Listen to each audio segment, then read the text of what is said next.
Alors Lisa, t'es allée au vide dressing de Léa ce week-end? Oui, mais je suis aussi allée à celui de Jeanne et c'était 3 fois moins cher. Alors qu'elles vendaient les mêmes fringues. Ah, dommage pour Léa. Imaginez si elles avaient toutes les deux aligné leur prix, Léa aurait vendu autant que Jeanne du coup.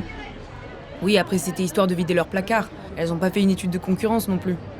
Non, mais c'est le même délire que le dilemme du prisonnier en économie. C'est juste qu'à la fin du week-end, elles auraient pu vendre autant de fringues au même prix et gagner peut-être plus d'argent si elles s'étaient concertées avant. Ah oui, ce fameux dilemme. Elle disait quoi déjà la prof sur ça? Elle disait que quand il y a plusieurs acteurs sur un marché, c'est plus efficace pour eux de communiquer et de coopérer que de la jouer solo.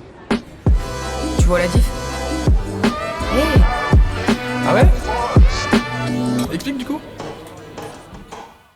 Oui, alors pour la faire courte et expliquer ce concept, un mathématicien américain, Albert Tucker, a emprunté cette métaphore du dilemme du prisonnier. Tu sais, deux complices arrêtés par la police sont interrogés séparément et ils ont le choix entre se taire et partager une petite peine ou dénoncer l'autre pour lui faire porter tout le chapeau. Mais s'ils se dénoncent mutuellement en espérant s'en sortir individuellement, ils vont tous les deux écoper d'une peine plus lourde que s'ils se taisent. C'est un exemple pour dire que la coopération entre les acteurs est toujours meilleure pour leur intérêt collectif que le chacun pour soi. Eh bien, en économie, on a la même idée lorsqu'on parle d'entreprises concurrentes. En décidant de baisser ses prix, une entreprise peut espérer accroître sa part de marché au détriment de ses concurrents, donc c'est un pari gagnant-perdant. Mais si toutes les entreprises font pareil, les profits risquent de chuter mais les parts de marché ne changeront pas. Donc tout le monde est perdant.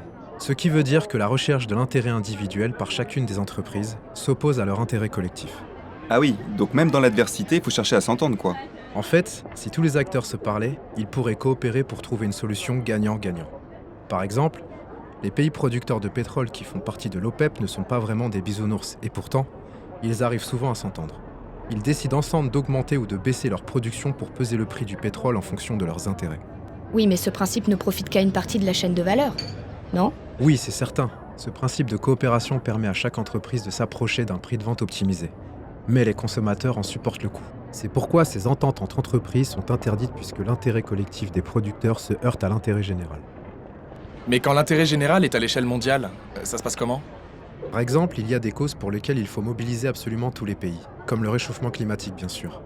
La pollution, c'est une problématique mondiale, et seules des décisions engageant l'ensemble des États les plus pollueurs peuvent être efficaces.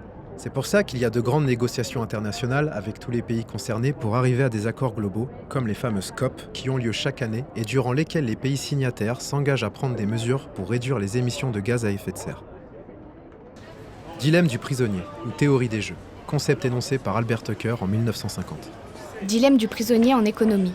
Lorsque des agents économiques concurrents, qui ne communiquent pas entre eux, prennent des décisions rationnelles basées sur la recherche de leur propre intérêt, mais qui, ce faisant, desservent l'intérêt collectif.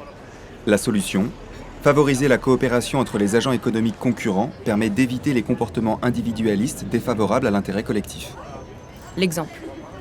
La lutte contre le réchauffement climatique fonctionnera uniquement si les États les plus pollueurs s'entendent sur des mesures contraignantes de réduction des émissions de gaz à effet de serre proposées lors des conférences internationales sur le climat. Ah mais moi, je suis tellement mauvaise joueuse que je lâche tout le monde direct, c'est chacun pour soi. C'est une mauvaise stratégie, mais au moins c'est cash.